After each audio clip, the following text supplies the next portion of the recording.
আসসালামু আলাইকুম রহমতুল্লাহি বারকাতুহ। আমি doctor Kamal Hossain, consultant homeopathic medicine. আজকে কোষ্ঠকাঠিন্য এবং যাদের গ্যাসের সমস্যা আছে, এই রোগগুলো নিয়ে মূলত আজকে আলোচনা করব। আমাকে অনেকেই ফোন দিয়ে বলেন যে গ্যাসে এবং কোষ্ঠকাঠিন্য অনেক কষ্ট পাচ্ছি।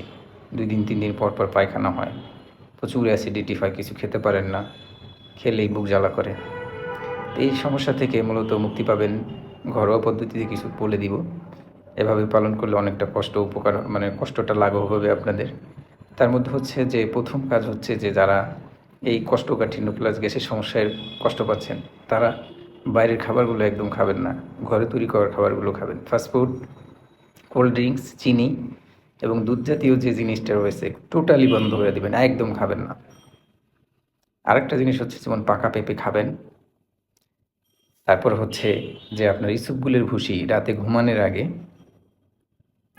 ১ গ্লাস পানির মধ্যে ৩ চা চামচ দিয়ে গুলায়ের সাথে খেয়ে ফেলবেন টানা ১ থেকে ২ মাস। এরপরে হচ্ছে যেমন আমলকিটা খাবেন। এরপরে রয়েছে হচ্ছে খেজুরটা খেতে পারেন এবং শাক দিনের বেলায় খাবেন, রাতে শাক খাবেন না। দুধ টোটালি নিষেধ, দই খাবেন শুধুমাত্র। দইয়ে কোনো সমস্যা করবে না। টক দই হতে পারে, মিষ্টি দই হতে পারে, এটা খাবেন। যদি এভাবে আপনি চালিয়ে যেতে পারেন, তাহলে আপনার কোষ্ঠকাঠিন্য দূর হয়ে যাবে, গ্যাসের সমস্যা রয়েছে এটা দূর হয়ে যাবে ইনশাআল্লাহ। আর তারপরেও যদি না যায়, সেক্ষেত্রে আরও ভালো কিছু রয়েছে, যেমন হোমিওপ্যাথিক ভালো মেডিসিন রয়েছে, যেমন কোষ্ঠকাঠিন্য, তারপর হচ্ছে যে আপনার গ্যাসের সমস্যা।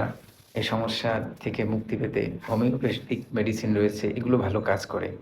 যারাই খেয়েছেন তারাই উপকার পেয়েছেন। হোমিওপ্যাথিক মেডিসিন হচ্ছে যে আপনার লক্ষণের উপর আপনার সিমটম যেটা রয়েছে আপনার ব্যক্তিগত, তারপর হচ্ছে মানসিক সিমটম, এর উপরে ভিত্তি করে যদি হোমিওপ্যাথিক মেডিসিন দেওয়া হয়, সেক্ষেত্রে অনেকটা উপকার হয়, অনেকটা। যেমন অনেক মেডিসিন খান, প্রতিদিন সেগুলো খেতে হয়, প্যান্টোনিক্স খেতে হয়, তারপরে আরও গাদায় ওষুধ খাচ্ছেন, যাচ্ছে না। তাদের জন্য বলবো তারা হোমিওপ্যাথিতে আসেন, দেখবেন যে আপনার সমস্যা রিকভারি হবে।